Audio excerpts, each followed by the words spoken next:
Bonjour Frédéric Lorrain, nous sommes à J3 de cette 40e édition de l'IFTM. Quel est le bilan pour le moment? Bonjour Guillaume, merci de m'accueillir.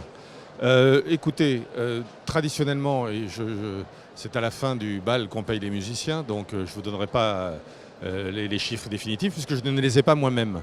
Ce que je peux vous dire, c'est que mardi a été une bonne journée, plutôt en progression. Alors on va être très très réaliste, plutôt flat par rapport à l'année dernière.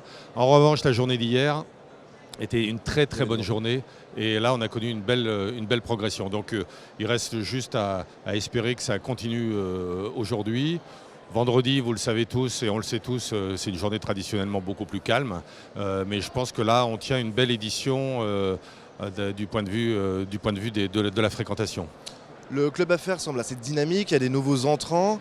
Est-ce que pour vous c'est une source de croissance importante? Tout le corporate est une source de croissance importante, mais au-delà d'être une source de croissance, parce que je ne voudrais pas qu'on me taxe de mercantilisme seulement, c'est réellement un secteur en progression. C'est vraiment un secteur en progression. Sur la partie loisirs, évidemment, ça fait partie de l'ADN du salon et depuis 40 ans. Donc on est vraiment très très très fort sur le loisir. Je pense qu'il y a encore des marges de progression importantes sur le corporate, sur le business travel. On s'y emploie, on travaille. Il y a des nouveaux entrants cette année. Europcar a fait son retour. Et puis des gens un peu plus dans la disruption, comme Airbnb, comme Uber. Et aussi le retour de grands réseaux hôteliers sur le club affaires comme Marriott et Louvre Hôtel. L'an prochain, on fêtera vos 40 ans. Les vrais 40 ans. Les vrais 40 ans. Ouais. Qu'est-ce que vous pouvez nous proposer pour l'an prochain? Et puis quelles sont aussi les pistes d'amélioration en tant qu'organisateur de salon? C'est améliorer les facilités d'accès au hall sur les salons, c'est vraiment important. En quelques secondes, pourquoi il est toujours si difficile de mobiliser les hommes politiques sur un salon comme l'IFTM? Alors, je ne sais pas si la mobilisation est difficile sur un salon seulement sur IFTM. Je sais, pour en avoir parlé avec eux, qu'ils sont assez attentifs sur le tourisme. C'est vrai que c'est une cause importante.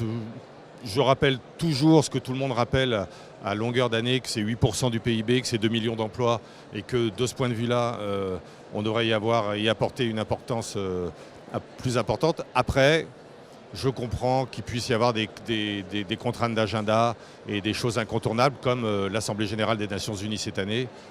Je ne vais pas me battre contre l'Assemblée générale des Nations Unies. En revanche, Jean-Baptiste Lemoyne, le secrétaire d'État au tourisme, nous fait l'amitié de venir vendredi pour une conférence et pour rencontrer certains exposants et pour un cocktail de clôture à midi dans le salon VIP du salon avec Jean-Baptiste Lemoyne, secrétaire d'État au tourisme.